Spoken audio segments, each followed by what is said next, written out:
मचियही बैठी है सासु त बहू आया रज करई बहू आया रज करई हो सासु हमहु रहब छठ सासु मांगाई दे तू हम कापी अरिया हमहु छठी भूखब हमहु छठी पूजब हो सासु मांगाई दे तू हम कापी अरिया हमहु छठी भूखब हमहु छठी पूजब हो। इतनी बचना सुनी सासु बोलहु नाही पावई ननद उठी बोलई ननद उठी बोलई हो भौजी तू तो जनमावा के बाझिनी छठी कैसे भूख भूत छठी कैसे पूजबी हो भौजी तू तो जनमावा के बाझिनी छठी कैसे भूख भूत छठी कैसे पूजबी हो। बहरे से आए हैं पियवा बिरह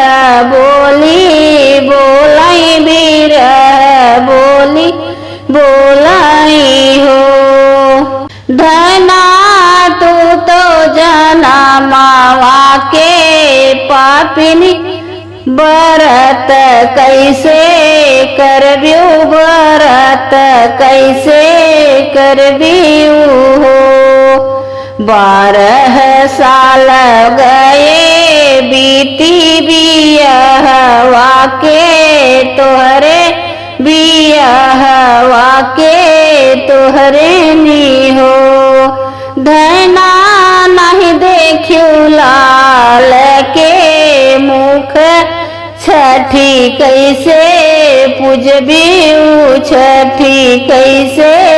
पूजबियू कहत की लाज ना लागई तोहरे नी कैसे तोही तूल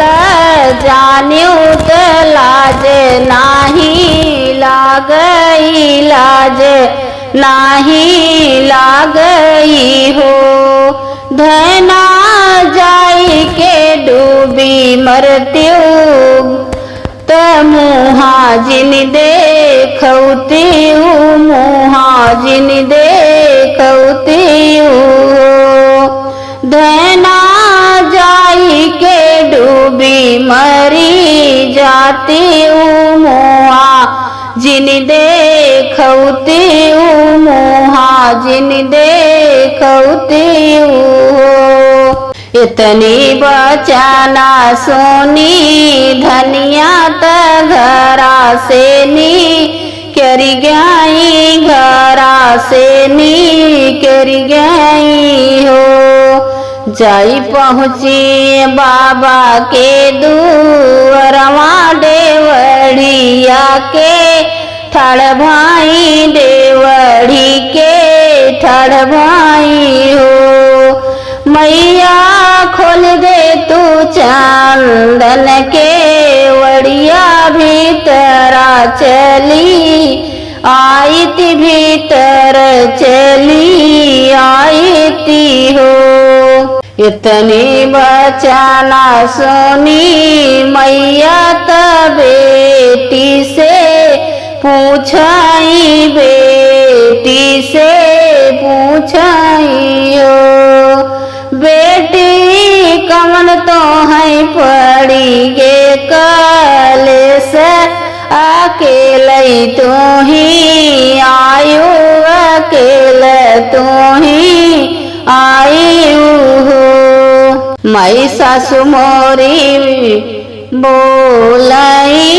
बोलिया ननद ताना मारई ननद ताना मारई हो मैया जे करे संग कैलू भी यहवा वो न हो घर से निकालनी घरा से निकालनी हो। इतनी बचना सुनी मैया बेटी के समय झावई बेटी के समय झावई हो बेटी भूखा हो तू छठी के बरतिया त छठी मई के पूजाऊं छठी मई के पूजाऊं हो बेटी सुनिहाई तो हरिया रजिया ललनवा तो का देही ललना तो है देही हो बेटी पूजहूँ छठी मई या के ललनवा तो है देही ललनवा तो है देहा